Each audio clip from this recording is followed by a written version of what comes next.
ಗುರುಭ್ಯೋ ನಮಃ. ಹರಿ ಓಂ.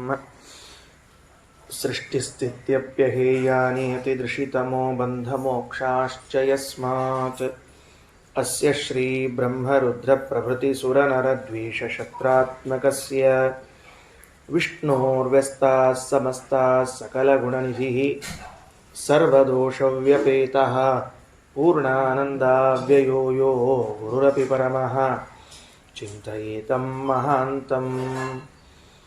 ಜನ್ಮಾದ್ಯಸ್ಯ ಯತೋನ್ವಯಾದಿತರತಶ್ಚಾರ್ಥೇಷ್ವಭಿಜ್ಞಸ್ವರಾಟ್ ತೇನೇ ಬ್ರಹ್ಮಹೃದಯಾದಿಕವಯೇ ಮುಹ್ಯಂತಿ ಯಂ ಸೂರಯಃ.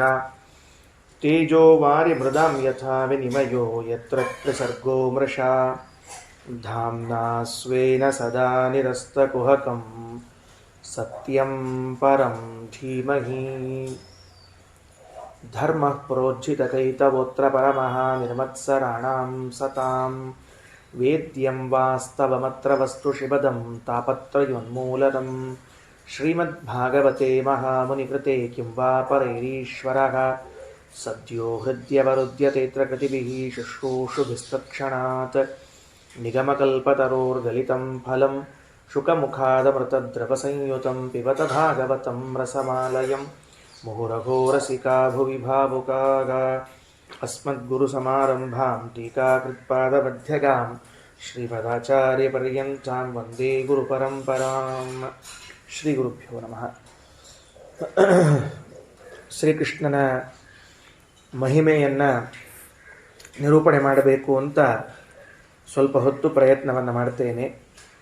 ಹರಿವಾಯು ಗುರುಗಳು ಬುದ್ಧಿಯನ್ನು ಸರಿಯಾಗಿ ಪ್ರೇರಣೆ ಮಾಡಿ ಧೀಮಹಿ ಧಿಯಃ ಯಃ ನಃ ಪ್ರಚೋದಯಾತ್ ಬುದ್ಧಿ ಪ್ರೇರಣೆಯನ್ನು ಮಾಡಿ ನಮ್ಮಿಂದ ಈ ಕಾರ್ಯವನ್ನು ಮಾಡಿಸಬೇಕು ಅಂತ ಅವರಲ್ಲಿ ಪ್ರಾರ್ಥನೆಯನ್ನು ಮಾಡುತ್ತಾ, ಶ್ರೀಕೃಷ್ಣನ ಚರಿತ್ರೆಗಳನ್ನು ಹೇಳುವಂತಹ ಗ್ರಂಥಗಳು ಅನೇಕ. ಮೂಲವಾಗಿ ನಾವು ಭಾಗವತವನ್ನು ಇಟ್ಟುಕೊಂಡು ಶ್ರೀಕೃಷ್ಣನ ಕಥೆಯನ್ನು ಶ್ರವಣ ಮಾಡುತ್ತೇವೆ, ಅವನ ಮಹಿಮೆಯನ್ನು ತಿಳಿತೇವೆ.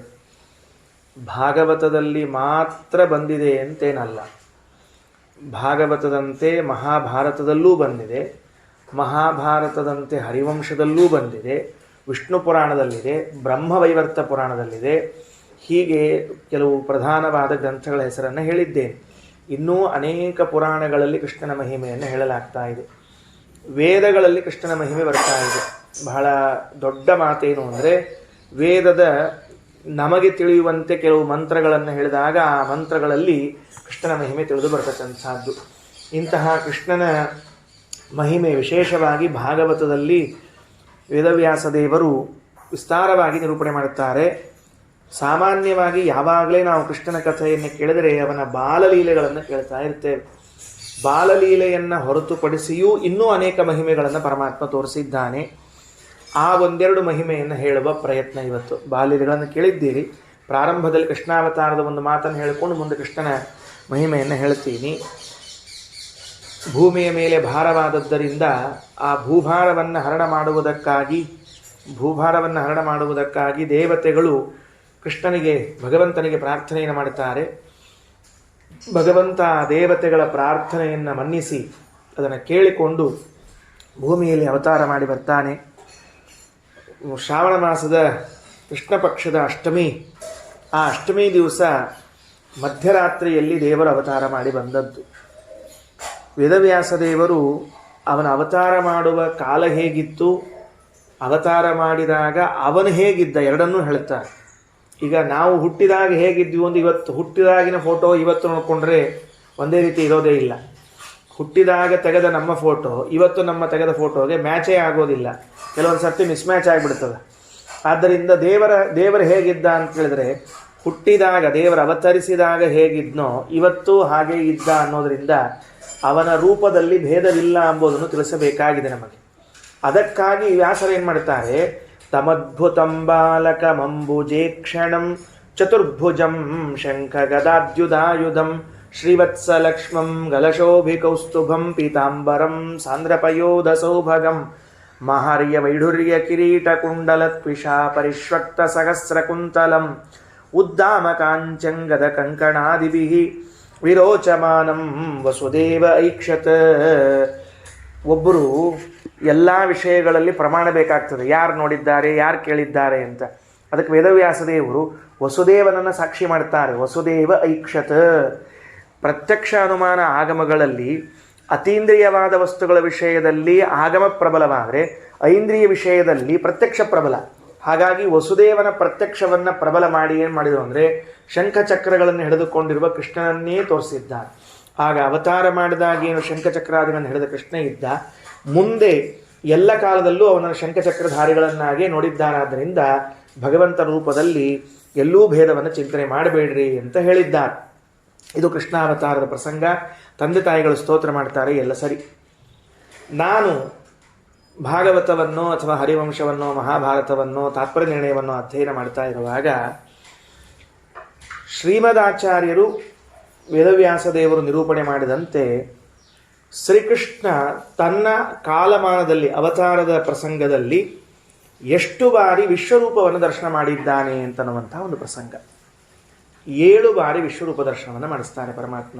ನಾವು ಇದನ್ನು ಗಮನಿಸಬೇಕು. ಒಟ್ಟಾರೆ ಏನೋ ವಿಶ್ವರೂಪ ಅಂತಂದಾಗ ಅರ್ಜುನನಿಗೆ ಮಾತ್ರ ತೋರಿಸಿದ್ದು ಅಂತ ನಮಗೆ ತಲೆಗೆ ಬರ್ತದೆ. ಒಬ್ಬೊಬ್ಬರದಾಗಿ ಹೆಸರನ್ನು ಹೇಳ್ತಾ ಹೋಗ್ತೇನೆ. ಅಷ್ಟು ಬಾರಿಯೂ ವಿಶ್ವರೂಪ ತೋರಿಸಿದಾಗ ಒಂದೇ ರೀತಿಯಿಂದ ತೋರಿಸಿಲ್ಲ ಕೃಷ್ಣ. ಪ್ರತಿ ಬಾರಿ ಬೇರೆ ಬೇರೆ ರೀತಿಯಿಂದ ತೋರಿಸ್ತಾನೆ. ಇದು ದೇವರ ಮಹಿಮೆಯನ್ನು ತಿಳಿದುಕೊಳ್ಳಿಕ್ಕೆ ನಮಗೆ ಸಹಾಯಕವಾಗ್ತದೆ. ದೇವರಲ್ಲಿ ಭಕ್ತಿ ಬರಬೇಕಾದಾಗ 2 ಅಂಶ ಹೇಳ್ತಾರೆ. ಪಾಯಿಂಟ್ 2 ಏನು ಅಂದರೆ, ಒಂದು ಅವನಲ್ಲಿ ಪ್ರೇಮ ಹುಟ್ಟಬೇಕು. ಅವನಲ್ಲಿ ಪ್ರೇಮ ಹುಟ್ಟಬೇಕಾದರೆ ಅವನ ಬಗ್ಗೆ ನಮಗೆ ತಿಳುವಳಿಕೆ ಇರಬೇಕು. ಅವನ ಮಹಾತ್ಮ್ಯ ಜ್ಞಾನ ಉಂಟಾದರೆ ಅವನಲ್ಲಿ ಪ್ರೇಮ ಉಂಟಾಗ್ತದೆ. ಹಾಗಾದರೆ ಮಹಾತ್ಮ್ಯ ಜ್ಞಾನ ಯಾವುದರಿಂದ ಉಂಟಾಗಬೇಕು ಅಂದರೆ ಹೀಗೆ ಭಾಗವತಾದಿಗಳಿಂದ ಉಂಟಾಗಬೇಕು. ಸರಿ, ಹಿಂದೆ ಮುಂದಾಗಿ ಹೇಳ್ತೇನೆ, ಕ್ರಮವಾಗಿ ಏನು ಹೇಳೋದಿಲ್ಲ. ಕ್ರಮವಾಗಿ ಹೇಳಲಿಕ್ಕೆ ಬರೋದಿಲ್ಲ ಅಂತಲ್ಲ. ಆದರೂ ಆ ವಿಶ್ವರೂಪವನ್ನು ದರ್ಶನ ಮಾಡಿಸಿದ್ದು ನಿಮಗೆ ತಿಳಿಯಲಿ ಅನ್ನೋದಕ್ಕಾಗಿ ನನ್ನ ಉದ್ದೇಶ. ಉತ್ತಂಕ ಅಂತ ಒಬ್ಬ ಋಷಿಗಳು ಬರ್ತಾರೆ. ಉತ್ತಂಕ ಅನ್ನುವ ಋಷಿಗಳು. ಆ ಉತ್ತಂಕ ಋಷಿಗೆ ವಿಶ್ವರೂಪ ದರ್ಶನವನ್ನು ಮಾಡಿಸ್ತಾನೆ ಶ್ರೀಕೃಷ್ಣ ಪರಮಾತ್ಮ. ನಂಬರ್ 1 ರಿವರ್ಸಲ್ಲಿ ಹೋಗ್ತಾ ಇದ್ದೀನಿ. ಉತ್ತಂಕ ಮುನಿಗಳಿಗೆ, ಅವನಿಗೆ ಉದಂಕ ಅಂತೂ ಹೆಸರು, ಉತ್ತಂಕ ಅಂತೂ ಹೆಸರು, 2 ಹೆಸರು. ಉದಂಕ ಮುನಿಗೆ, 2ನೇದ್ದು ಅರ್ಜುನನಿಗೆ, 3ನೇದ್ದು ಧೃತರಾಷ್ಟ್ರನಿಗೆ ಭಗವಂತ ವಿಶ್ವರೂಪವನ್ನು ದರ್ಶನ ಮಾಡಿಸ್ತಾನೆ. ಬಹಳ ಆಶ್ಚರ್ಯ.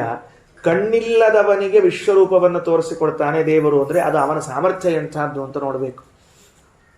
ನಮ್ಮಲ್ಲಿ ಅನೇಕ ಉತ್ತರ ಭಾರತದಲ್ಲಿ ಅನೇಕ ದಾಸರುಗಳಿದ್ದಾರೆ. ಅದರಲ್ಲಿ ಒಬ್ಬರು ಕುರುಡು ದಾಸರಿರುತ್ತಾರೆ. ಅವರಿಗೆ ಕಣ್ಣೇ ಇರೋದಿಲ್ಲ. ಅವರು ಕಣ್ಣಿಲ್ಲದವರು ಕೃಷ್ಣನ ಮೇಲೆ ಎಷ್ಟು ಪದ್ಯಗಳನ್ನು ಬರೆದಿದ್ದಾರೆ ಅಂದರೆ ಪರಮಾದ್ಭುತ ಪದ್ಯಗಳನ್ನು ಬರೆದಿದ್ದಾರೆ. ಸೂರದಾಸ್ ಅಂತ ಕರೀತಾರೆ ಅವರಿಗೆ. ಸೂರದಾಸರು, ಅವರಿಗೆ ಕಣ್ಣೇ ಇಲ್ಲ, ಜನ್ಮಜಾತ ಕುರುಡ ಅವರು. ಒಂದು ಪ್ರಸಂಗ ಆಯಿತಂತೆ ಅವರಿಗೆ, ಸೂರದಾಸರಿಗೆ. ಒಂದು ಸರ್ತಿ ಸಂಚಾರ ಮಾಡ್ತಾ ಕಾಡಿನ ದಾರಿಯಲ್ಲಿ ಹೋಗುವಾಗ ಕಣ್ಣೇ ಇಲ್ಲದವರು ಒಂದು ದೊಡ್ಡದಾದ ಬಾವಿ, ಹಾಳು ಬಾವಿಯಲ್ಲಿ ಬಿದ್ದೋಗಿಬಿಟ್ರೆ ಎಷ್ಟೋ ದಿನಗಳು ಅಲ್ಲೇ ಇದ್ದಾರೆ. ಅವ್ರಿಗೇನು ಎಲ್ಲೇ ಆದ್ರೇನು ಅವ್ರಿಗೆ ಕಾಣಿಸೋದಿಲ್ಲ, ಏನಿಲ್ಲ, ಆಹಾರ ಏನು ಬೇಕಾಗಿಲ್ಲ. ಕೃಷ್ಣನ ಭಜನೆಯನ್ನು ಮಾಡ್ತಾ ಕೂತಿದ್ದಾರೆ.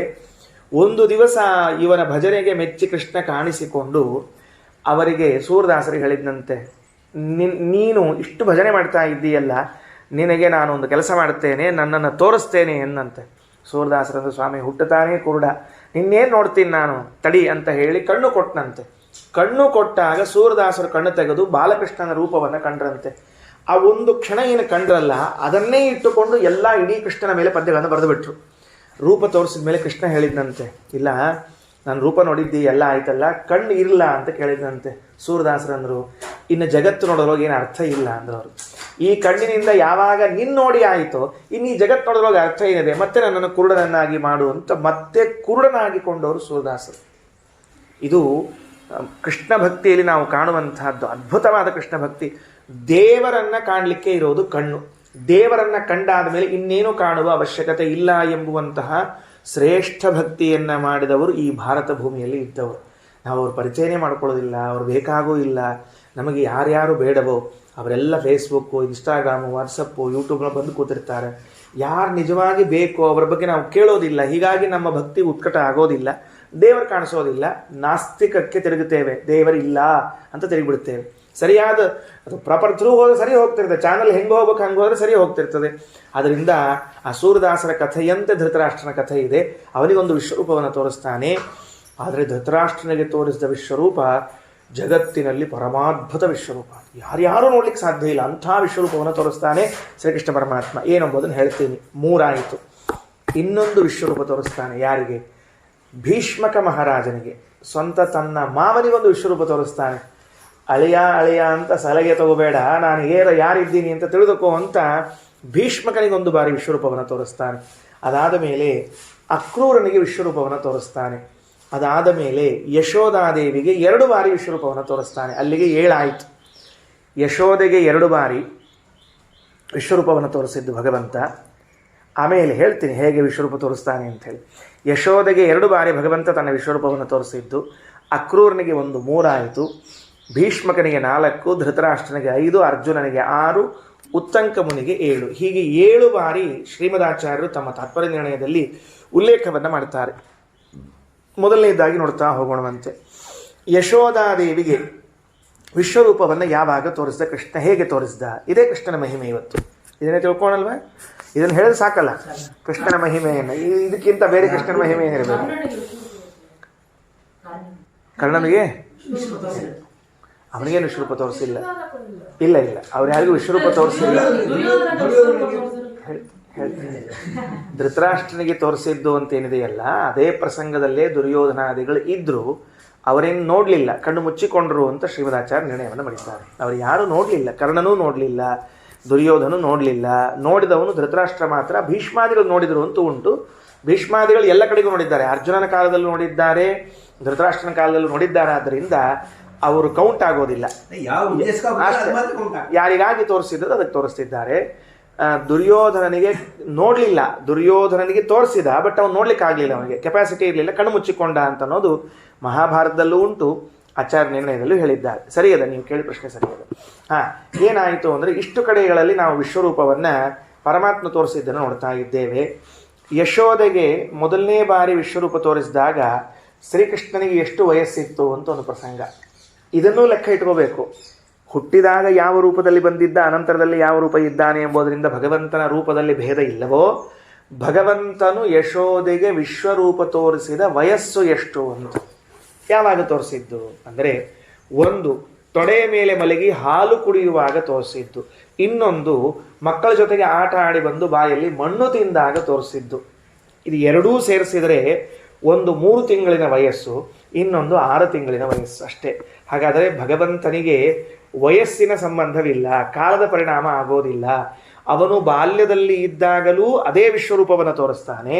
70 ವರ್ಷದವನಾಗಿ ಕುರುಕ್ಷೇತ್ರದ ಭೂಮಿಯಲ್ಲಿ ಇದ್ದಾಗಲೂ ಅರ್ಜುನನಿಗೆ ಅದೇ ವಿಶ್ವರೂಪವನ್ನು ತೋರಿಸ್ತಾನೆ. ಅಂದರೆ ಭಗವಂತ ಸದಾ ಏಕಪ್ರಕಾರ, ಶಶ್ವದ ಏಕಪ್ರಕಾರ ಅನ್ನುವಂತಹ ಚಿಂತನೆಯನ್ನು ಮಾಡಬೇಕು. ಹಾಲು ಕುಡಿದಿದ್ದಾನೆ. ಹಾಲು ಕುಡಿದಾದ ಮೇಲೆ ತಾಯಿಯ ಯಶೋದೆಯ ತೊಡೆಯ ಮೇಲೆ ಕುಳಿತಿದ್ದಾನೆ, ಹಾಲು ಕುಡಿತಾ ಇದ್ದಾನೆ. ಅಮ್ಮನಿಗೆ ಭಾರಿ ವಿಚಿತ್ರವಾದ ಹೆಸರಿಟ್ಟಿದ್ದಾರೆ, ಯಶೋಧ ಅಂತ ತಿಳಿದುಕೊಂಡು. ಯಶೋಧ ಅಂತ ಆಚಾರ್ಯರು ಯಮಕ ಭಾರತದಲ್ಲಿ ಒಂದು ಮಾತನ್ನು ಬರೀತಾರೆ. ಈ ಯಶೋಧ, ದೇವಕಿ ಅನ್ನುವ ಎಲ್ಲ ಶಬ್ದಗಳು ಕೂಡ ಅದು ರೂಢಿಯಿಂದ ಅರ್ಥ ತಗೋಬೇಡ್ರಿ, ಯೌಗಿಕ ಅರ್ಥವನ್ನು ತಗೊಳ್ರಿ ಅಂತ. ಯೌಗಿಕ ಅರ್ಥ, ರೂಢಿ ಅರ್ಥ ಅಂತಿದೆ. ಅಂದರೆ ಆ ಶಬ್ದಗಳನ್ನು ಒಡೆದಾಗ ಬರುವ ಅರ್ಥ. ಯಶಸ್ಸನ್ನ ದಾ ಅಂದರೆ ಕೊಡೋಳು, ಯಶೋಧ ಅಂದರೆ ಯಶಸ್ಸನ್ನು ಕೊಡೋಳು ಅಂತ. ಅವಳಲ್ಲ, ಇವನೇ ಕೃಷ್ಣನೇ ಅವರ ತಾಯಿಗೆ ಯಶಸ್ಸನ್ನು ಕೊಟ್ಟ. ಏನಂತ? ಕೃಷ್ಣ ನನ್ನ ಮಗ, ಕೃಷ್ಣ ನನ್ನ ಮಗ ಅಂತ ಎಲ್ಲರ ಮುಂದೆ ಹೇಳಿಕೊಂಡು ಬಂದು, ಓಹೋ ನೀ ಕೃಷ್ಣನ ಅಮ್ಮನ, ನೀ ಕೃಷ್ಣನ ಅಮ್ಮನ ಅಂತ ಎಲ್ಲರೂ ಕೇಳುವಂತೆ ಮಾಡಿ ಯಶೋದೆಗೆ ಯಶಸ್ಸನ್ನು ಕೊಟ್ಟವನಾದ್ದರಿಂದ ಅವನಿಗೆ ಯಶೋಧ, ಅವಳಿಗೆ ಯಶೋಧ. ಅವರಪ್ಪ ಏನು? ನಂದಗೋಪ.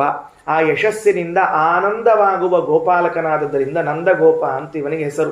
ಹಾಗಾಗಿ ತಾನು ಹುಟ್ಟಿ ಬಂದು ತಾಯಿಗೆ ಯಶಸ್ಸನ್ನು ಕೊಟ್ಟು ಯಶೋದೆಯನ್ನಾಗಿ ಮಾಡಿ, ತಾನು ಅವತಾರ ಮಾಡಿ ಬಂದು ಆ ಗೋಪನಿಗೆ ನಂದವಾಗುವ, ಆನಂದವಾಗುವಂತೆ ಮಾಡಿದವನು ಶ್ರೀಕೃಷ್ಣ. ಅದಕ್ಕೆ ಅವರ ತಂದೆ ತಾಯಿಗಳು ನಂದಗೋಪ ಹಾಗೂ ಯಶೋದೆಯರು. ಮುಂದೇನಾಯಿತು? ಹಾಲು ಕುಡಿತಾ ಇದ್ದಾನೆ. ಎಷ್ಟು ಹೊತ್ತಾದರೂ ಹಾಲು ಕುಡಿಯೋದು ನಿಲ್ಲಿಸಿಲ್ಲ. ಅವಳಿಗೆ ಗಾಬರಿ. ಸಾಮಾನ್ಯವಾಗಿ ಮಗು ಒಂದು ಸ್ವಲ್ಪ ಹಾಲು ಕುಡಿದ್ಮೇಲೆ ನಿಲ್ಲಿಸ್ತದೆ, ಇಷ್ಟು ಹೊತ್ತು ಹಾಲು ಕುಡಿದ್ರು ಯಾಕೆ ನಿಲ್ಲಿಸ್ತಿಲ್ಲ ಅಂತ ಕೂಸಿನ ಬಾಯಿಯ ಕಡೆಗೆ ಮುಖ ಮಾಡಿ ನೋಡ್ತಾಳಂತೆ. ಏನಾಯ್ತಿದು ಕೂಸು ಅಂತ. ಆಗ ಸರಿಯಾಗಿ ಕೃಷ್ಣ ಜೃಂಭಮಾಣ ಆಕಳಿಸಿದನಂತೆ. ಕೃಷ್ಣ ಆಕಳಿಸಿದನಂತೆ. ಸಾಮಾನ್ಯವಾಗಿ ದೇವರು ನಿದ್ದೆ ಮಾಡುವುದು, ಆಕಳಿಸುವುದು ಇದು ಯಾವುದು ಮಾಡುವುದಿಲ್ಲ. ಯಾಕೆಂದರೆ ಇದೆಲ್ಲವೂ ಕೂಡ ಅಸುರರ ಕಾರ್ಯ. ಯಾವುದು ಆಕಳಿಸುವುದು, ನಿದ್ದೆ ಮಾಡುವುದೆಲ್ಲ ತಮೋಗುಣದ ಅಸುರದ ಕಾರ್ಯ ಅಂತ ತಿಳಿದುಕೊಂಡು ಭಾಗವತ ತಿಳಿಸ್ತದೆ. ಆಕಳಿಸಿದಾಗ ಅಮ್ಮ ಬಾಯಲ್ಲಿ ನೋಡ್ತಾಳಂತೆ. ಏನು ಕಾಣಿಸಿದ್ದು ಅಂದರೆ ಸಮಗ್ರವಾದ ಬ್ರಹ್ಮಾಂಡವನ್ನೇ ಅದರಲ್ಲಿ ತೋರಿಸಿಕೊಟ್ಟಿದ್ದಾನಂತೆ. ಇದು ವಿಶ್ವರೂಪವೇ. ಇದು ಈ ರೀತಿಯಾಗಿ ತೋರಿಸಿದ ವಿಶ್ವರೂಪ. ನಾವು ತಿಳಿದುಕೊಂಡ ವಿಶ್ವರೂಪ ಅಲ್ಲ. ನಾವೇನು ತಿಳ್ಕೊಂಡಿದ್ದೇವೆ, ಅರ್ಜುನನಿಗೆ ಹೇಗೆ ತೋರಿಸಿದ್ದಾನೋ ಹಾಗೇ ಹಾಗೇನಿಲ್ಲ. ಭಗವಂತ ವಿಶ್ವರೂಪವನ್ನು ತೋರಿಸ್ತಾನೆ. ಮೊದಲನೇ ಬಾರಿ ಯಶೋದೆಗೆ ಕ್ಷೀರಪಾನ ಮಾಡಿದಾಗ ತೋರಿಸಿದ್ದು ವಿಶ್ವರೂಪ. ಹಾಲು ಕುಡಿದ ಹೊಟ್ಟೆ ತುಂಬಿದಂತೆ ತೋರಿಸ್ತಾನೆ, ಅಂತ ಆಕಳಿಸಿದ್ದಾನೆ. ತಾಯಿ ಏನಿದೆ ಬಾಯಲ್ಲಿ ಅಂತ ನೋಡಿದಾಗ ಇಡಿಯಾದ ಬ್ರಹ್ಮಾಂಡ. ವೇದವ್ಯಾಸ ದೇವರು ಭಾಗವತದ ದಶಮಸ್ಕಂದಲ್ಲಿ ಹೇಳುವಾಗ ನಕ್ಷತ್ರಗಳು, ಗ್ರಹಗಳು, ಸೂರ್ಯಚಂದ್ರರು, ಅದಾದ ಮೇಲೆ ನದಿಗಳು, ಸಮುದ್ರಗಳು, ಮೇರು ಪರ್ವತ ಮೊದಲು ಮಾಡಿಕೊಂಡು ಸಪ್ತದ್ವೀಪಗಳು, ಭೂಗೋಳ, ಬ್ರಹ್ಮಾಂಡ, ಅದರ ಒಳಭಾಗದಲ್ಲಿ ಇರುವಂತಹ ಮತ್ತು ಯಮುನಾ ನದಿ ದಂಡಿ, ಗೋಕುಲದಲ್ಲಿ ತನ್ನ ಮನೆ, ತಾನು, ತನ್ನ ತೊಡೆ ಮೇಲೆ ಕೃಷ್ಣ, ಮತ್ತೆ ಬಾಯಲ್ಲಿ ಬ್ರಹ್ಮಾಂಡವನ್ನು ತೋರಿಸಿಕೊಡ್ತಾನೆ. ಇದು ಮೊದಲನೇ ಬಾರಿ ತೋರಿಸಿದ್ದು. ಈ ಸಂದರ್ಭದಲ್ಲಿ ಒಂದು ಪ್ರಶ್ನೆಯನ್ನು ಮಾಡ್ತಾರೆ ಶ್ರೀಮದಾಚಾರ್ಯರು ಗೀತಾ ತಾತ್ಪರ್ಯದಲ್ಲಿ ಹೇಳುವಾಗ. ನೀವೆಲ್ಲ ಈ ಕಥೆಯನ್ನು ಕೇಳಿದ್ದೀರಿ, ಕೇಳಿದುಕೊಳ್ಳಿ ಸಂತೋಷ ಆಗಿಬಿಡುತ್ತೆ. ನಿಮಗೆ ಏನು ಸಂತೋಷ ಆಗಿಬಿಡುತ್ತೆ ಅಂದರೆ, ದೇವರ ಬಾಯಲ್ಲಿ ಬ್ರಹ್ಮಾಂಡ ತೋರಿಸಿಬಿಟ್ಟ ಅಂತ ತಿಳ್ಕೊಂಡು ಸಂತೋಷ ಆಯಿತು ಅಂತ. ಪ್ರಶ್ನೆ ಏನು ಅಂದರೆ, ಬ್ರಹ್ಮಾಂಡ ದೇವರ ಬಾಯಿಯಲ್ಲಿ ಅರ್ಥಾತ್ ಅವನ ಹೊಟ್ಟೆಯಲ್ಲಿ ಇದ್ದದ್ದಾದರೆ ಹೊರಗಡೆಗೆ ಇರೋ ಬ್ರಹ್ಮಾಂಡ ಏನು ಮತ್ತೆ ಹಾಗಿದ್ರೆ? ಈ ಬ್ರಹ್ಮಾಂಡವನ್ನು ಏನಂತ ತಿಳಿಬೇಕು? ಇದು ಸುಳ್ಳೋ ಅದು ಸತ್ಯವೋ? ಅದು ಸುಳ್ಳೋ ಇದು ಸತ್ಯವೋ? ಎರಡೆರಡು ಬ್ರಹ್ಮಾಂಡವನ್ನೇ ಹೇಗೆ ತೋಳಿಕ್ಕೆ ಸಾಧ್ಯ ಆಗ್ತದೆ? ಇರೋದು ಒಂದು ಬ್ರಹ್ಮಾಂಡ. ಒಂದು ಬ್ರಹ್ಮಾಂಡ ಇದ್ದದ್ದರಿಂದ ನೀವು ಎರಡು ಬ್ರಹ್ಮಾಂಡವನ್ನು ತೋರಿಸುವಾಗ ಒಂದು ಸುಳ್ಳಾಗಬೇಕು, ಒಂದು ಸತ್ಯ ಆಗಬೇಕು. ಈಗ ಎದುರಿಗೆ ಟ್ಯೂಬ್ಲೈಟ್ ಇದೆ, ಕಣ್ಣಲ್ಲಿ ಒಂದು ಬೆರಳು ಹಾಕ್ಕೊಂಡ್ರೆ ಒಂದು ಟ್ಯೂಬ್ಲೈಟ್ ಎರಡು ಕಾಣಿಸುತ್ತೆ. ಇರೋದು ಒಂದು ಟ್ಯೂಬ್ಲೈಟು, ಕಾಣಿಸೋದು ಎರಡು ಟ್ಯೂಬ್ಲೈಟು, ಒಂದು ಸುಳ್ಳು ಅಂತ ನಿಶ್ಚಿತ. ಹಾಗಾದರೆ ಇದು ಹೇಗೆ ಎರಡು ಕಾಣಿಸಿತು ಬ್ರಹ್ಮಾಂಡ ಅಂತ ಕೇಳಿದ್ರೆ, ಶ್ರೀಮದಾಚಾರ್ಯರು ಆ ಗೀತಾ ತಾತ್ಪರ್ಯದಲ್ಲಿ ಹೇಳುವಾಗ ಒಂದು ಮಾತಂತಾರೆ. ಹೇಗೆ ಭಗವಂತ, ಹೇಗೆ ದೇವತೆಗಳು, ಹೇಗೆ ವಾಯುದೇವರು ಸಾಂಶರೋ, ಹಾಗೆ ಬ್ರಹ್ಮಾಂಡವು ಸಾಂಶ ಅಂತ ತಿಳಿದುಕೊಳ್ಳ್ರಿ ಅಂತ ಹೇಳ್ತಾರೆ. ಬ್ರಹ್ಮಾಂಡ ಕೂಡ ಒಂದೇ ಅಲ್ಲ, ಅದು ಅಂಶ. ಅದು ಒಂದು ಅಂಶದಿಂದ ಒಳಗಡೆಗೆ ಇರ್ತದೆ, ಒಂದು ಅಂಶದಿಂದ ಹೊರಗಡೆ ಇರ್ತದೆ. ಹೇಗೆ ಇಂದ್ರದೇವರು ಒಂದು ರೂಪದಿಂದ ಸ್ವರ್ಗದಲ್ಲಿ ಇದ್ದು ಇನ್ನೊಂದು ರೂಪದಲ್ಲಿ ಅರ್ಜುನನಾಗಿ ಕೆಳಗಡೆ ಇದ್ದಾರೋ, ಹಾಗೆ ಒಂದೇ ಬ್ರಹ್ಮಾಂಡವೇ ಎರಡು ರೂಪಗಳಾಗಿ ಒಂದು ಭಗವಂತನ ಹೊಟ್ಟೆಯಲ್ಲೂ ಒಂದು ಹೊರಗಡೆಗೂ ಕಾಣುತ್ತದೆ. ಅದಕ್ಕೆ ಹೇಳ್ತಾ ಇರೋದು ನಾವು. ಅದಕ್ಕೆ ಪ್ರತ್ಯೇಕ ಹೇಳಿದ್ರು ಶ್ರೀಮದಾಚಾರ್ಯರು. ಚೇತನಕ್ಕಷ್ಟೇ ಅಲ್ಲ, ಅಚೇತನಕ್ಕೂ ಸಾಂಶತ್ವವನ್ನು ಹೇಳ್ತದೆ ನಮ್ಮ ಸಿದ್ಧಾಂತ ಅಂತ ಹೇಳಬೇಕಾಗಿದೆ. ಹೌದು, ಅದಕ್ಕೆ ಅದಂತೆ ಶ್ರೀಮದಾಚಾರ್ಯ ಗೀತಾ ತಾತ್ಪರ್ಯದಲ್ಲಿ ಪ್ರಮಾಣ ಉದಾಹರಣೆ ಮಾಡ್ತಾರೆ. ನಾವು ತಿಳಿದಂತೆ ಬ್ರಹ್ಮಾಂಡ ಎರಡೋ ಮೂರೋ ಅಲ್ಲ, ಒಂದೇ ಬ್ರಹ್ಮಾಂಡ. ಮತ್ತು ಎರಡು ಕಾಣಿಸ್ತಾ ಇಲ್ಲ ಅಂದರೆ ಸಾಂಶ. ಅದು ಹೇಗೆ ದೇವತೆಗಳು ಹಾಗೆ. ಇದರ ಜೊತೆಗೆ ಮತ್ತೊಂದು ಮಾತು ನೀವು ಕೇಳಿದ್ದೀರಿ ಅಂತ ನೆನಪು ಮಾಡಿಕೊಡ್ತೇನೆ. ದೇವತೆಗಳ ಆಯುಧಗಳು ಜಡವೋ ಚೇತನವೋ? ಆಯುಧ ಜಡ. ಅದು ಆ ಆಯುಧಗಳು ಸಾಂಶವಾಗಿವೆ ಅಂತ ಬರೀತಾರೆ ಶ್ರೀಮದಾಚಾರ್ಯ ಮಹಾಭಾರತ ತಾತ್ಪರ್ಯದಲ್ಲಿ. 10ನೇ ಅಧ್ಯಾಯದಲ್ಲಿ ಹೇಳುವಾಗ ಕ್ಷೀರಸಾಗರ ಮಥನ ಮಾಡಿದಾಗ ಭಾಗವತದಲ್ಲಷ್ಟು ಬಂದಿಲ್ಲ, ಅಲ್ಲಿ ಬರುವಾಗ ಅವರ ವಸ್ತ್ರಗಳು, ಆಭರಣಗಳು, ಆಯುಧಗಳೆಲ್ಲ ಬಂದವು. ಅವುಗಳು ಸಾಂಶ ಅಂತ ತಿಳಿಸಿಕೊಡ್ತಾರೆ ಶ್ರೀಮದಾಚಾರ್ಯ. ಅಂದ ಮೇಲೆ ಬ್ರಹ್ಮಾಂಡವಂತರೂ ಸಾಂಶವೇ ಆಗಿದೆ.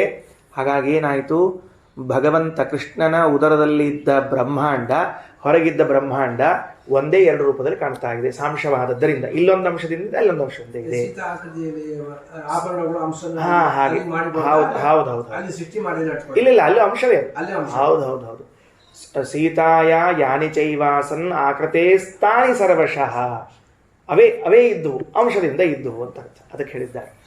ಅದರ ಮೇಲೆ ಹಾಗಾಗಿ ಬಾಯಲ್ಲಿ ಬ್ರಹ್ಮಾಂಡವನ್ನು ತೋರಿಸಿಕೊಟ್ಟ. ಮೊದಲನೇ ಬಾರಿ ವಿಶ್ವರೂಪವಾಯಿತು, ಎಚ್ಚರ ಆಯಿತು. ವಾದರಾಜ ಸ್ವಾಮಿಗಳು ರುಕ್ಮಿಣೀಶ್ವರ ವಿದ್ಯೆಯಲ್ಲಿ ಪ್ರಶ್ನೆ ಕೇಳುತ್ತಾರೆ, ಯಾಕೆ ತೋರಿಸಿದ ಬಾಯಲ್ಲಿ ಬ್ರಹ್ಮಾಂಡವನ್ನು? ಹಾಲು ಕೊಡದಿದ್ದ, ಆಕಳಿಸಿದ್ರೆ ಸುಮ್ಮನೆ ನಾಲಿಗೆಯನ್ನು ತೋರಿಸಿದ್ರೆ ಮುಗಿದು ಹೋಗ್ತಿತ್ತು. ಏನು ಅಂತಂದರೆ ದೇವರದೊಂದು ಸಂಕಲ್ಪ ಅಂತೆ. ಏನು ಸಂಕಲ್ಪ ಅಂದರೆ, ತನ್ನ ಅಂತರಂಗ ಭಕ್ತರಾದ ದೇವತೆಗಳಿಗೆ ಬಹಳ ಹೊತ್ತು ಮಿಥ್ಯಾಜ್ಞಾನ ಇರಲಿಕ್ಕೆ ಬಿಡಬಾರದು ಅಂತ. ಸ್ವಲ್ಪ ಹೊತ್ತೇ ಇರಬೇಕು. ಮಿಥ್ಯಾಜ್ಞಾನ ಬರ್ತದೆ ಅವರಿಗೂ, ಆದರೆ ಅದು ತಪ್ಪು ತಿಳುವಳಿಕೆ ಬಹಳ ಹೊತ್ತು ಇಡ್ಲಿಕ್ಕೆ ಬರೋದಿಲ್ಲ. ಏನು ತಪ್ಪು ತಿಳುವಳಿಕೆ ಅಂದರೆ, ಯಶೋದೆಗೆ ಕೃಷ್ಣ ನನ್ನ ಮಗ ಅಂತ ಒಂದು ತಪ್ಪು ತಿಳುವಳಿಕೆ ಆಗಿತ್ತು. ಹಾಗಾದರೆ ಆ ತಪ್ಪು ತಿಳುವಳಿಕೆಯನ್ನು ಹೋಗಿಸಬೇಕಾಗಿದ್ದರೆ ನಾನು ಜಗತ್ತಿನ ತಂದೆ ಅಂತ ತೋರಿಸ್ಬೇಕು. ಜಗತ್ತಿನ ತಂದೆ ಅಂತ ತೋರಿಸಿದಾಗ ಮಾತ್ರ ಇವನು ನನ್ನ ಮಗನಲ್ಲ ಎಂಬ ಯಥಾರ್ಥವಾದ ಜ್ಞಾನ ಬರ್ತದೆ. ಅದಕ್ಕೆ ಬಾಯಲ್ಲಿ ಬ್ರಹ್ಮಾಂಡವನ್ನು ತೋರಿಸಿ, ಅಮ್ಮ ನಿನ್ನ ಮಗ ಅಲ್ಲ ನಾನು, ನಿಮ್ಮಪ್ಪ ಇದ್ದೇನೆ ಅಂತ ತಿಳಿದುಕೋ ಅಂದ. ಹಾಗಾದರೆ ಯಶೋದೆ ಯಾರವಳು? ಮೂಲ ರೂಪದಲ್ಲಿ ಧರಾದೇವಿ. ದ್ರೋಣ ಮತ್ತು ಧರಾದೇವಿಯರೇನಿದ್ದಾರೋ ಅವರು ಅಪರೋಕ್ಷ ಜ್ಞಾನಿಗಳು, ದೇವತಾ ಪದವಿಗೆ ಬಂದವರು. ದೇವತಾ ಪದವಿಗೆ ಬಂದು ಅಪರೋಕ್ಷ ಜ್ಞಾನಿಗಳಾದ ಅವರಿಗೆ ಮಿಥ್ಯಾಜ್ಞಾನ ಬಹಳ ಹೊತ್ತು ಇರಬಾರದು, ಅವರ ಸಾಧನೆಗೆ ಅಡ್ಡಾಗ್ತದೆ ಅಂತ ಯಥಾರ್ಥ ಜ್ಞಾನವನ್ನು ಉಂಟು ಮಾಡಿಕೊಟ್ಟನಂತೆ. ರಾಜರು ಈ ಮಾತು ಬರೀತಾರೆ, ನಾವು ಅದಕ್ಕೆ ಅರ್ಥ ಮಾಡಿಕೊಳ್ಬೇಕು. ಎಲ್ಲಾದರೂ ಪುರಾಣ ಪಾಠ ಪ್ರವಚನ ಕೇಳಿದಾಗ ತಪ್ಪಾಗಿ ತಿಳುವಳಿಕೆ ಆಗಿದ್ದರೆ ದೇವರೇನು ಮಾಡ್ತಾನೆ ಅಂದರೆ ಅದೇ ತರಹದ ವಿಷಯವನ್ನು ಕೆಲವೇ ದಿನಗಳಲ್ಲಿ ಮತ್ತೊಮ್ಮೆ ಪ್ರವಚನವನ್ನು ಮಾಡಿಸಿ ಇನ್ಯಾರ್ದೋ ಕಡೆಯಿಂದ ಅವರಿಗೆ ಆ ಮಿಥ್ಯಾಜ್ಞಾನ ಹೋಗಿಸೋ ವ್ಯವಸ್ಥೆ ಮಾಡ್ತಾನಂತೆ ದೇವರು. ಇದು ಅದ್ಭುತವಾದ ಮಾತಿದೆ, ನೆನಪೇಕ. ದೇವರ ಆ ವ್ಯವಸ್ಥೆ ಇಟ್ಟಿರ್ತಾನೆ. ನಾವು ಮೋಕ್ಷಯೋಗ್ಯರಾದ ಚೇತನರಾಗಿದ್ದರೆ ಒಂದು ವೇಳೆ ಯಾರೋ ಪಾಪ ಆಚಾರ್ಯ ಪುರಾಣ ಹೇಳುವಾಗ ನಮಗೆ ಲಕ್ಷ್ಯ ಇರೋದಿಲ್ಲ, ಅಥವಾ ಅವ್ರು ಹೇಳೋ ಕಾಲಕ್ಕೆ ಎಲ್ಲರ ಕಡೆಯಿಂದ ದೋಷ ಆಗೋದು ಸಹಜ.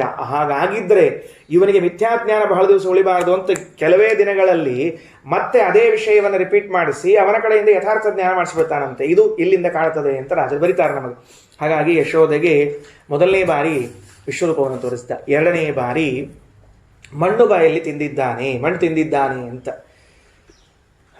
ಅದಕ್ಕೆ ನಾಹಂ ಮೃದ್ಭಕ್ಷಿತವಾನೆಂಬ ಸರ್ವೇ ಮಿಥ್ಯಾಭಿಶಂಸಿನಃ ಯದಿ ಸತ್ಯಗಿರಸ್ತರ್ಹಿ ಸಮಕ್ಷಂ ಪಶ್ಯಮೇ ಮುಖಂ. ಅವಳು ಅಮ್ಮ ಕೇಳಿದ್ಲಂತೆ, ಏನೋ ಕೃಷ್ಣ ಅಣ್ಣ ಹೇಳ್ತಿದ್ದಾನೆ, ಬಲರಾಮ ಹೇಳ್ತಿದ್ದಾನೆ, ಉಳಿದವರೆಲ್ಲ ಹೇಳ್ತಿದ್ದಾರೆ, ನೀ ಏನೋ ಮಣ್ಣನ್ನು ಬಾಯಿಲಿ ಹಾಕ್ಕೊಂಡಿದೀಯಂತೆ, ತಿಂದೀಯಾ ಅಂತ. ನಾಹಂ ಮೃದ್ಭಕ್ಷಿತವಾನೆಂಬ, ಅಮ್ಮ ನಾನು ಮಣ್ಣನ್ನು ತಿಂದಿಲ್ಲ. ಸುಳ್ಳು ಹೇಳ್ತಿದ್ದಾನೆ ದೇವರು. ತಿಂದಿಲ್ಲ ಅಂತ ಹೇಳ್ತಿದ್ದಾನೆ. ಬಹಳ ಆಶ್ಚರ್ಯ. ತಿಂದಿಲ್ಲ ಅಂತ ಹೇಳಿದ. ಅದಕ್ಕೆ ಅಮ್ಮ ಅಂದ್ಲು, ಟೆಸ್ಟ್ ಆಗೇ ಬಿಡ್ಲಿ, ತೆಗಿ ಬಾಯಿ ತೆಗಿ, ತಿಂದಿಲ್ಲೋ ನೋಡೇ ಬಿಡೋಣ, ತೆಗಿ ಅಂತ ಹೇಳಿದ್ರು. ಬಾಯಿ ತೆಗೆದ್ರೆ ಬಾಯಲ್ಲಿ ಬ್ರಹ್ಮಾಂಡ. ಇಲ್ಲಿ ಸಮಸ್ಯೆ. ಈಗ ಏನು ಸಮಸ್ಯೆ ಅಂದರೆ, ಕಥೆ ಗೊತ್ತಿದೆ ಅನ್ನೋದಕ್ಕೆ ಪ್ರಮೇಯಗಳನ್ನು ಹೇಳ್ತಿದ್ದೀನಿ ಅಷ್ಟೇ. ತಿಂದಿಲ್ಲ ಅಂತ ಹೇಳಿದ ದೇವರು ತಿಂದಿದ್ದಾನಲ್ಲ, ಬ್ರಹ್ಮಾಂಡ ಕಾಣಿಸ್ತೆ ಏನೇನು ಕಾಣಿಸ್ಲಿ, ಮಣ್ಣಂತೂ ತಿಂದಾನಂಬೋದು ನಿಶ್ಚಿತ ಆತಲ್ಲ. ಹಾಗೆ ಯಾಕೆ ಹೇಳಿದ ಅಂತ ಕೇಳಿದ್ರೆ ಅದಕ್ಕೆ ದೇವರದ್ದು ಮಾತು ಹೇಳ್ತಾನೆ, ಸತ್ಯಂ ವಿಧಾತುಂ ನಿಜಭೃತ್ಯ ಭಾಷಿತ. ನನ್ನ ಮಾತಿಗಿಂತಲೂ ನನ್ನ ಭಕ್ತರ ಆಡುವ ಮಾತು ಸತ್ಯ ಆಗಬೇಕು, ದೇವರ ಸಂಕಲ್ಪ. ಏನು ದೇವರ ಬಾಯಲ್ಲಿ ಮಣ್ಣು ತೋರಿಸದೇ ಇರಲಿಕ್ಕೆ ಎಷ್ಟೊತ್ತಾಗ್ತಿತ್ತು ಹೇಳೋಣಂತೆ. ಸಪ್ತಮ ಸ್ಕಂದಕ್ಕೆ ಅಷ್ಟೇ ಸಂಬಂಧ ಇಲ್ಲದು, ದಶಮ ಸ್ಕಂದಕ್ಕೂ ಸಂಬಂಧ. ಸತ್ಯಂ ವಿಧಾತುಂ ನಿಜಭೃತ್ಯ ಭಾಷಿತಂ. ನಿಜಭೃತ್ಯರು ಯಾರು? ಬಲರಾಮ, ಗೆಳೆಯರೆಲ್ಲ ಇದ್ರಲ್ಲ, ಅವರೆಲ್ಲ ಭಗವಂತನ ದಾಸರು. ಅವರೇನು ಹೇಳಿದರು? ಭಗವಂತ ಮಣ್ಣು ತಿಂದಿದ್ದಾನೆ. ಹಾಗಾದರೆ ತನ್ನ ಭಕ್ತರು ಹೇಳಿದ ಮಾತು ಸುಳ್ಳಾಗಬಾರದು ಅನ್ನೋದಕ್ಕಾಗಿ ಬಾಯಲ್ಲಿ ಹಾಗೇ ಮಣ್ಣು ತೋರಿಸ್ದ, ಬ್ರಹ್ಮಾಂಡವನ್ನು ತೋರಿಸ್ದ. ಬ್ರಹ್ಮಾಂಡ ಯಾಕೆ ತೋರಿಸ್ದ ಅಂತ ನೆಕ್ಸ್ಟ್ ಹೇಳ್ತೀನಿ, ಅದು ರಾಜರ ಪ್ರಕಾರ. ಹಾಗಾದರೆ ದೇವರು ಭಕ್ತರು ಹೇಳಿದ ಮಾತುಗಳನ್ನು ಸತ್ಯ ಮಾಡ್ತಾನೆ. ಒಮ್ಮೆ ವಾದರಾಜ ಸ್ವಾಮಿಗಳು ಪಂಢರಪುರಕ್ಕೆ ಹೋಗಿದ್ರಂತ. ಪಂಢರಪುರಕ್ಕೆ ಹೋದಾಗ ಆ ಪಂಢರಪುರದಲ್ಲಿ ಒಬ್ಬರು ಶ್ರೀಮಂತ ದಂಪತಿಗಳು, ಅವರಿಗೆ ಸಂತಾನಾಪೇಕ್ಷೆ ಇತ್ತು. ರಾಜರು ಬಂದು ಕೇಳಿದಂತೆ ರಾಜರ ಹತ್ರ, ಸಂತಾನ ಆಗಬೇಕು ಸ್ವಾಮಿ. ಆಗ್ತದೆ, ವರ್ಷದಾಗ ಆಗ್ತದೆ, ನೀವೇನು ಚಿಂತೆ ಮಾಡಬೇಡ್ರಿ ಅಂತ ಇಷ್ಟು ಹೇಳಿ ಹೊರಟು ಹೋಗ್ಬಿಟ್ರು. 1 ವರ್ಷ ಆದಮೇಲೆ ಅವ್ರಿಗೆ ಸಂತಾನ ಆಗೋಯ್ತು. ಆ ಊರಲ್ಲಿ ಈ ಮಹಾರಾಷ್ಟ್ರದ ಒಬ್ಬ ಭಕ್ತರು, ಅವರು ಏಕನಾಥ ಮಹಾಸ್ವಾಮಿಗಳು ಅಂತ ಅವರು ಇದರಲ್ಲಿ, ಅವರಿದ್ದಾಗಿ ಜ್ಞಾನೇಶ್ವರಿ ಏಕನಾಥ ಅಂತೆಲ್ಲ ಕೇಳ್ತಿರ್ತೀವಿ, ಅವರೊಬ್ಬರು ಸ್ವಾಮಿಗಳಿದ್ರಲ್ಲಿ. ಅವ್ರ ಹತ್ರ ಬಂದು ಜಗಳಾಡಿದ್ರು ಅವ್ರ ದಂಪತಿಗಳು. ಏನು ಸ್ವಾಮಿ, ನಿಮ್ಮ ಹತ್ರ 10 ಸರ್ತಿ ಕೇಳಿದ್ವಿ, ದಿವಸ ವಿಠಲ್ ಭೇಟಿ ಆಗ್ತೀರಿ, 1 ಸರ್ತಿ ಆದರೂ ಕೇಳಿ ನಮ್ಮ ಸಂತಾನ ಕೊಡ್ರಿ ಅಂತ ಕೇಳಿದ್ರೆ ನೀವು ಇಲ್ಲ ಅಂತ ಹೇಳಿದ್ರಿ. ನೋಡ್ರಿ, ಅವರು ದಕ್ಷಿಣ ಸ್ವಾಮಿಗಳು ಬಂದಿದ್ರು, ಸ್ವಾಮಿ ಮಕ್ಕಳು ಕೊಟ್ಟು ಹೋಗ್ಬಿಟ್ರು ನಮಗೆ ಅಂತ. ಅವ್ರಿಗೆ ಗಾಬರಿ ಮಹಾರಾಷ್ಟ್ರದ ಸ್ವಾಮಿಗಳಿಗೆ. ಅವರಂದ್ರು, ನಾ ದಿವಸ ವಿಠಲ್ ಭೇಟಿಯಾಗೀನಿ, ಕೇಳೀನಿ, ಅವ ಇಲ್ಲ ಅಂತ ಹೇಳಿ, ನಾನು ಅದನ್ನ ಬಂದು ಹೇಳಿ ನಾ ಸುಳ್ಳು ಹೇಳಿ ನಿಮಗೆ ಅಂತ, ನಮಗೇನು ಗೊತ್ತಿಲ್ಲ ಅಂದ್ಬಿಟ್ರು. ಸರಿ, ಮರುದಿವ್ಸ ಬಂದು ವಿಠಲನ ಕಡೆಗೆ, ವಿಠೋಬಾ ಅಂದರು. ವಿಠಲ್ ಬಂದ. ಏನಪ್ಪಾ ಅಂತ ಕೇಳ್ದ. ಅಲ್ಲ ಸ್ವಾಮಿ, ನಿನ್ನ ಹತ್ರ ಬಂದು ಕೇಳಿದೆ, ಅವರಿಗೆ ಸಂತಾನ ಇದೆಯಾ ಅಂತ ಕೇಳಿದೆ, ನೀನಿಲ್ಲ ಅಂತ ಹೇಳಿದೆ. ನಾನು ಹಾಗೆ ಹೋಗಿ ಹೇಳಿದೆ, ಅವ್ರು ಯಾರೋ ಬೇರೆ ಊರಿನವ್ರು ಸ್ವಾಮಿಗಳು ಬಂದಿರಂತ, ಕೊಟ್ಟು ಬಿಟ್ಟೆಲ್ಲಿ ನೀನು ಅಂತ. ವಿಠಲ್ ಹೇಳಿದ್ನಂತ, ನೀನು ನನ್ನ ಕೇಳಿದಿ ಏನಂತ, ಮಕ್ಕಳಾಗ್ತದೋ ಇಲ್ಲೋ ಅಂತ. ಅದಕ್ಕೆ ಇಲ್ಲ ಅಂತ ಹೇಳಿದೆ. ಮತ್ತು ಅವ್ರೇನು ಮಾಡಿದ್ರು, ಆಗ್ತದಂತ ಹೇಳಿಬಿಟ್ರು. ಅದಕ್ಕೆ ಅವ್ರ ಮಾತು ಸುಳ್ಳು ಮಾಡೋದು ಹೆಂಗೆ ಅಂತ ತಿಳ್ಕೊಂಡು ನಾನೇ ಕೊಟ್ಟುಬಿಟ್ಟೆ ಅಂತ ದೇವರು ಹೇಳಿದ್ನಂತೆ. ಅದಕ್ಕೆ ಸತ್ಯಂ ವಿಧಾತುಂ ನಿಜಭೃತ್ಯ ಭಾಷಿತಂ ವ್ಯಾಪ್ತಿಂಚ ಭೂತೇಷ್ವಖಿಲೇಶು ಚಾತ್ಮನಃ ಅದೃಶ್ಯತಾತ್ಯದ್ಭುತ ರೂಪ ಮುದ್ವಗನ್ ಸ್ತಂಭೆ ಸಭಾಯಾಂ ನ ಮೃಗಂ ನ ಮಾನುಷಂ. ಹಾಗಾದರೆ ಶೇಷದೇವರು ಭಕ್ತರು, ಶೇಷದೇವರ ಜೊತೆಗಾರರಾದ ಮಿತ್ರರು, ಅವರೆಲ್ಲರೂ ದೇವತೆಗಳು, ಋಷಿಗಳು. ಅವರಾಡಿದ ಮಾತು ಕೃಷ್ಣ ಬಾಯಲ್ಲಿ ಮಣ್ಣು ಹಾಕ್ಕೊಂಡಿದ್ದಾನೆ ಎಂಬುದನ್ನು ಸುಳ್ಳು ಮಾಡಬಾರದಲ್ಲ. ಅದಕ್ಕಾಗಿ ದೇವರು ಮಣ್ಣನ್ನು ತೋರಿಸಿಬಿಟ್ಟ. ಅದಕ್ಕೆ ಅರ್ಜುನಗೆ ಒಂದು ಗೀತಾದೊಳಗೆ ಮಾತು ಹೇಳ್ತಾನೆ, ಅರ್ಜುನ ಪ್ರತಿಜ್ಞಾ ಮಾಡಿ ನೀನು ಅಂತ. ಏನು ಪ್ರತಿಜ್ಞಾ ಮಾಡಲಿ ಸ್ವಾಮಿ? ಯಾರು ಕೃಷ್ಣನ ಭಕ್ತರಿದ್ದಾರೋ ಅವರಿಗೆಂದೂ ಕೆಡಕಾಗುವುದಿಲ್ಲ ಅಂತ ನೀನು ಪ್ರತಿಜ್ಞೆ ಮಾಡು ಅಂತ. ಅರ್ಜುನ ಅಂದ, ಸ್ವಾಮಿ ಭಕ್ತರು ನಿನ್ನವರು ನನ್ನವರು ಅಂದವ. ಪ್ರತಿಜ್ಞೆ ನೀ ಮಾಡಬೇಕು ನಾ ಮಾಡಬೇಕು ಅಂತ ಕೇಳಿದ. ಅದಕ್ಕೆ ಕೃಷ್ಣ ಅಂತಾನೆ, ಒಂದು ವೇಳೆ ನಾ ಪ್ರತಿಜ್ಞಾ ಮಾಡಿದ್ರೆ ಸುಳ್ಳು ಮಾಡಿಬಿಡ್ತೀನಿ, ನೀ ಪ್ರತಿಜ್ಞಾ ಮಾಡಿದ್ರೆ ನಾ ಸುಳ್ಳು ಮಾಡ್ಲಿಕ್ಕೆ ಸಾಧ್ಯ ಇಲ್ಲ.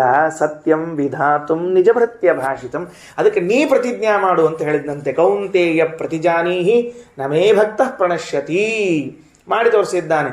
ಯುದ್ಧದಲ್ಲಿ ಆಯುಧ ಹಿಡಿಯುವುದಿಲ್ಲ ಅಂತ ಹೇಳಿದ್ದ, ಭೀಷ್ಮಾಚಾರ್ಯ ಮಾತಿಗೆ ಯುದ್ಧ ಆಯುಧ ಹಿಡಿದು ತೋರಿಸಿದ. ಸತ್ಯಂ ವಿಧಾತುಂ ನಿಜಭೃತ್ಯ ಭಾಷಿತಂ.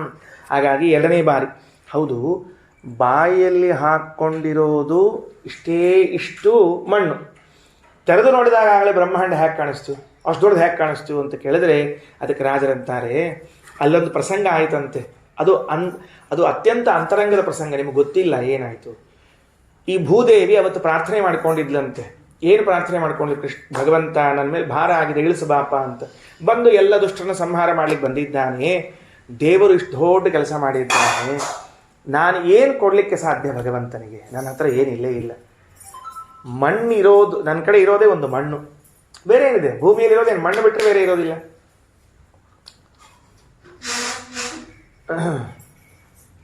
ಭೂಮಿಯಲ್ಲಿರೋದು ಮಣ್ಣು ಬಿಟ್ಟರೆ ಬೇರೆ ಏನಿಲ್ಲ. ಹಾಗಾದರೆ ಭಗವಂತನು ನನ್ನನ್ನು ರಕ್ಷಣೆ ಮಾಡಲಿಕ್ಕೆ, ಉದ್ಧಾರ ಮಾಡಲಿಕ್ಕೆ ಬಂದವನಿಗೆ ನಾನು ಪ್ರತಿಯಾಗಿ ಏನಾದರೂ ಕೊಡಬೇಕಲ್ಲ ಅನ್ನೋದಕ್ಕೆ ಒಂದು ಹಿಡಿ ಮಣ್ಣನ್ನು ದೇವರ ಕೈಯಲ್ಲಿ ಹಾಕಿದ್ಲಂತೆ. ಆ ಮಣ್ಣನ್ನೇ ದೇವರು ಬಾಯಲ್ಲಿ ಹಾಕ್ಕೊಂಡಿದ್ದಂತೆ. ಹಾಗಾದರೆ ಅದು ದಾನ ಕೊಟ್ಟ ವಸ್ತು. ಅದು ಯಾವುದು ವಸ್ತು? ಅದು ಮಣ್ಣು. ಭೂದೇವಿ ಭಗವಂತನಿಗೆ ದಾನ ಕೊಟ್ಟ ವಸ್ತು. ದಾನ ಕೊಟ್ಟ ಮೇಲೆ ಒಂದು ಪ್ರಸಂಗ ಇದೆ ಅಂತೇನು? ದಾನಂ ಧ್ರುವಂ ಫಲತಿ ಪಾತ್ರ ಗುಣಾನುಕೂಲ್ಯಾತ್. ಮಧ್ವ ವಿಜಯದ ಆ ವಾಕ್ಯವನ್ನು ರಾಜರು ತೆಗೆದುಕೊಂಡು ಬರೀತಾರೆ. ಏನು ಅಂದರೆ, ದಾನ ಕೊಡುವ ಕಾಲಕ್ಕೆ ಎಂಥವರಿಗೆ ದಾನ ಕೊಡ್ತೀರಿ ಅಂತ ಸ್ವಲ್ಪ ಆಲೋಚನೆ ಮಾಡಿ ಕೊಡ್ರಿ. ಯಾಕೆ ಅಂದರೆ ನಾವು ಕೊಟ್ಟದ್ದು ಅದು ಬೆಳೀಬೇಕು. ಅದೇನಾಗಬಾರ್ದು ಅಂದರೆ ಅಲ್ಲೇ ನಾಶ ಆಗಿಬಿಡಬಾರ್ದು. ಅದಕ್ಕೆ ನಾವು ಯೋಗ್ಯ ಪಾತ್ರರನ್ನು ನೋಡಿಕೊಂಡು ದಾನ ಕೊಡಬೇಕು. ಭೂದೇವಿ ಪರಮಾತ್ಮನೆಂಬುವಂತಹ ಜಗದೇಕ ಪಾತ್ರ, ಬರೇ ಪಾತ್ರ ಅಲ್ಲ, ಜಗದೇಕ ಪಾತ್ರನಿಗೆ ದಾನ ಕೊಟ್ಟದ್ದರಿಂದ ಏನಾಯಿತು? ಕೊಟ್ಟದನು ಅನಂತ ಮಡಿ ಮಾಡಿ ಕೊಡುವ ಹರಿ. ನೀವೇನು ಕೊಡ್ತೀರಿ ಅದನ್ನು ಅನಂತ ಪಟ್ಟು ಮಾಡಿ ಕೊಡ್ತಾನಂತೆ. ಹಾಗಾದರೆ ಕೊಟ್ಟ ಮಣ್ಣು ಬಾಯಲ್ಲಿ ಹಾಕ್ಕೊಂಡಾಗ ಅನಂತ ಪಟ್ಟಾದರೆ ಬ್ರಹ್ಮಾಂಡವೇ ಆಗಬೇಕಲ್ಲ, ಬೇರೆ ಇನ್ನೇನಾಗಬೇಕು? ಅದಕ್ಕಾಗಿ ದೇವರು ಬಾಯಲ್ಲಿ ಬ್ರಹ್ಮಾಂಡವನ್ನು ತೋರಿಸಿದ. ಸಾಕ್ಷಿನ ಯಾರು ಮಾಡಿದ? ಅಮ್ಮನ ಮಾಡಿದ. ನನಗೆ ಯಾರು ದಾನ ಕೊಡ್ತಾರ ಅದನ್ನು ಅನಂತ ಮಾಡ್ತೀನಿ ಎಂಬುದಕ್ಕೊಬ್ಬರು ಸಾಕ್ಷಿ ಬೇಕಲ್ವಾ? ಅದಕ್ಕೆ ನೀನು ನನ್ನ ಬಾಯಲ್ಲಿ ಬ್ರಹ್ಮಾಂಡವನ್ನ ಅಂತ ಯಶೋದೆಗೆ ತೋರಿಸಿಕೊಟ್ಟಿದ್ದಾನೆ. ಇದು 2 ಬಾರಿ. ಒಂದು ಬಾರಿ ಹಾಲು ಕುಡಿದು, ತಾಯಿಯ ಹಾಲು ಕುಡಿದು ಅವಳಿಗೆ ನಿನ್ನ ಮಗನಲ್ಲ ಜಗತ್ತಿನ ತಂದೆ ಎಂಬ ಬುದ್ಧಿ ಕೊಟ್ಟ. 2ನೇ ಬಾರಿ ಮಣ್ಣನ್ನು ತಿಂದು ಯಶೋದೆಯನ್ನು ಸಾಕ್ಷಿ ಮಾಡಿದ್ದಾನೆ. ಏನು? ನನಗೆ ಯಾರು ಕೊಡ್ತಾರೋ ಅದನ್ನು ಅನಂತಪಟ್ಟು ಮಾಡಿಕೊಡ್ತೇನೆ ಎಂಬುದಕ್ಕೆ 2ನೇ ದಿನ ಸಾಕ್ಷಿ ಮಾಡಿಕೊಟ್ಟಿದ್ದಾನೆ. ಇದು 2 ಬಾರಿ ವಿಶ್ವರೂಪ ತೋರಿಸಿದ. 3ನೇ ಬಾರಿ ವಿಶ್ವರೂಪ, 3ನೇ ಬಾರಿ ಯಾರಿಗೆ ತೋರಿಸಿದ್ದು? ಅಕ್ರೂರನಿಗೆ ವಿಶ್ವರೂಪವನ್ನು ತೋರಿಸ್ತಾ ಇದ್ದಾನೆ ಪರಮಾತ್ಮ. ಕೇವಲ ವಿಶ್ವರೂಪವನ್ನಷ್ಟೇ ಚಿಂತನೆ ಮಾಡೋದು, ಭಾಳ ಏನು ಮಾಡೋದು ಬೇಡ. ಅಲ್ಲಿ ಏನಾಯಿತು ಅಂತಂದರೆ, ಕಂಸನ ಸೇವಕರು ಯಾರ್ಯಾರಿದ್ರೋ ಅವರೆಲ್ಲರೂ ಕೂಡ ಎಲ್ಲಿಗೆ ಬಂದಿದ್ದಾರೆ? ಕೃಷ್ಣನ ಕಡೆಗೆ ಬರ್ತಾ ಇದ್ದಾರೆ. ಕೃಷ್ಣನ ಕಡೆಗೆ ಬಂದವರೆಲ್ಲರೂ ಕೂಡ ಯಾರೂ ಹೋಗ್ತಿಲ್ಲ ತಿರುಗಿ. ಅವರು ಪೂತನ ಬಂದ್ಲು, ತೃಣಾವರ್ತ ಬಂದ, ಶಕಟಾಸುರ ಬಂದ, ಕೇಶಿ ಬಂದ, ಅರಿಷ್ಟಾಸುರ ಬಂದ, ವತ್ಸಾಸುರ ಬಂದ, ಬಂದವರೆಲ್ಲ ಯಾರು ಹೋಗಲೇ ಇಲ್ಲ. ಕೊನೆಗೆ ಅವ್ರಿಗೆ ಏನು ಮಾಡಬೇಕಾಯಿತು ಅಂದರೆ, ಕಂಸನಿಗೆ ಅಕ್ರೂರನ್ನ ಕೊಟ್ಟು ಕಳಿಸ್ಬೇಕಾಯಿತು. ಅಕ್ರೂರ, ನೀನು ಬಾ, ನೀನು ಬಂದು ಆ ಕೃಷ್ಣನ ಕರೆದುಕೊಂಡು ಬಾ. ಅವನೇನೋ ನನ್ನ ತಂಗಿ ಮಗ ಅಂತೆ, ಅಲ್ಲೆಲ್ಲೋ ಬೆಳೀತಿದ್ದಾನಂತೆ, ಅಲ್ಲಿ ಬೆಳೆಯುವುದು ಯಾಕೆ, ಇಲ್ಲೇ ಬೆಳೀಲಿ, ನಮ್ಮನೆಯಲ್ಲೇ ಕರೆದುಕೊಂಡು ಬಾ ಅಂತ ಹೇಳಿದರು. ಅಕ್ರೂರನಿಗೆ ಗೊತ್ತು ಇವನು ಕರೀತಾ ಇರೋ ಉದ್ದೇಶ ಏನು ಅಂತ. ನೇರವಾಗಿ ಬಂದ, ಕೃಷ್ಣನನ್ನು ಮಾತಾಡಿಸಿದ. ಕೃಷ್ಣ, ಹೀಗಾಗಿದೆ. ಹೌದಾ? ಏನು ಸಮಾಚಾರ? ಕಂಸ ನಿನ್ನನ್ನು ಕರೀತಾ ಇದ್ದಾನೆ, ನೀನು ಬರಬೇಕಂತೆ ಅಂತ. ಬರಲ್ಲ, ಏನು ಮಾಡಬೇಕು? ಅವನು ನಿನ್ನನ್ನು ಕೊಲ್ಲಬೇಕು ಅಂತ ಸಂಕಲ್ಪ ಮಾಡಿಕೊಂಡಾನೆ, ನೀನು ಅವನನ್ನು ಕೊಂದ್ಬಿಡು, ಅಷ್ಟೇ ಕೆಲಸ, ಇಷ್ಟೇ ವಿಷಯ, ಬೇರೆ ಏನಿಲ್ಲ. ಆಯ್ತು ಸರಿ, ಹೊರಡೋಣ ಅಂತ. ಮಾರನೇ ದಿವಸ ಬೆಳಗ್ಗೆ ಸೂರ್ಯೋದಯಕ್ಕೆ ಅಕ್ರೂರನ ಬಗ್ಗೆ ನಾವು ಚಿಂತನೆ ಮಾಡಿದರೆ, ಅವನು ತನ್ನ ಸಂಧ್ಯಾವಂದನಾದಿಗಳನ್ನೆಲ್ಲ ಮುಗಿಸಿಕೊಂಡು, ನಿತ್ಯದ ಆನ್ಹಿಕವನ್ನು ಮುಗಿಸಿಕೊಂಡು ಅಲ್ಲಿಂದ ಕೃಷ್ಣನ ಜೊತೆಗೆ ರಥದಲ್ಲಿ ಬರ್ತಾ ಇದ್ದಾನಂತೆ. ಸ್ವಲ್ಪ ಇಮ್ಯಾಜಿನ್ ಮಾಡಿಕೊಳ್ಳ್ರಿ, ಸುಮ್ಮನೆ ಕಥೆ ಕೇಳೋದಲ್ಲ. ಗೋಕುಲದಲ್ಲಿ ಯಮುನಾದಲ್ಲಿ ಸ್ನಾನ ಮಾಡಿದ ಅಕ್ರೂರ ಆನ್ಹೀಕಗಳನ್ನು ಮುಗಿಸಿಕೊಂಡು ಕೃಷ್ಣನನ್ನ ರಥದಲ್ಲಿ ಕೂಡಿಸಿಕೊಂಡು, ಜೊತೆಗೆ ಒಂದೇ ರಥದಲ್ಲಿ ಆ ಕಡೆಗೆ ಕೃಷ್ಣ ಬಲರಾಮರು, ಈ ಕಡೆಗೆ ಅಕ್ರೂರ ಕೂತುಕೊಂಡು ಬರ್ತಾ ಇರುವಾಗ ಆ ಯಮುನೆ ಇನ್ನೊಂದು ಭಾಗದಲ್ಲಿ ಹರಿದಿತ್ತಂತೆ. ಕೃಷ್ಣ ಮಧ್ಯಾಹ್ನಿಕ ಮಾಡಬೇಕಾಗಿದೆ. ಮಧ್ಯಾಹ್ನ ಸಂಧ್ಯಾವಂದನೆಯನ್ನು ಮಾಡಬೇಕು ಅಂತ ಹೇಳಿದರೆ ಕೃಷ್ಣ ಅಂತಾನಂತ, ಅಲ್ಲೋ ಅಕ್ರೂರ, ನಾನೇ ಎದುರಿನಲ್ಲಿ ಕೂತೀನಿ, ಮತ್ತ್ಯಾಕೆ ಸಂಧ್ಯಾವಂದನೆಯನ್ನು ಮಾಡ್ತೀಯ? ಬೇಕಾ ಸಂಧ್ಯಾವಂದನೆ ಬೇಕಾ ನಿನಗೆ? ನಮ್ಮೂರಲ್ಲಿ ಸ್ವಾಮಿಗಳು ಬಂದುಬಿಟ್ರೆ ದೇವ್ರ ಪೂಜೆನೇ ಮಾಡೋದಿಲ್ಲ ನಾವು, ನಮ್ಮ ನಿಯಮ. ಊರಿಗೆ ಸ್ವಾಮಿಗಳು ಬಂದಾಗ ದೇವ್ರ ಪೂಜೆ ಯಾರೇ ಮಾಡ್ತಾರೆ? ಅವ್ರು ಮಾಡ್ತಾರಲ್ಲ, ಸಾಕು ಪಾಪ, ದೇವ್ರಿಗೆ ಎರಡು ಕಡೆ ಪೂಜೆ ತೊಗೊಳ್ಳಿಲ್ಲ, ಹೊರಟೋಗ್ಬಿಡುತ್ತೆ, ನಮ್ಮ ಸನ್ನಿಧಾನ ಅಲ್ಲಿ ಹೊರಟೋಗ್ಬಿಡುತ್ತದೆ. ಆದ್ದರಿಂದ ನಮ್ಮ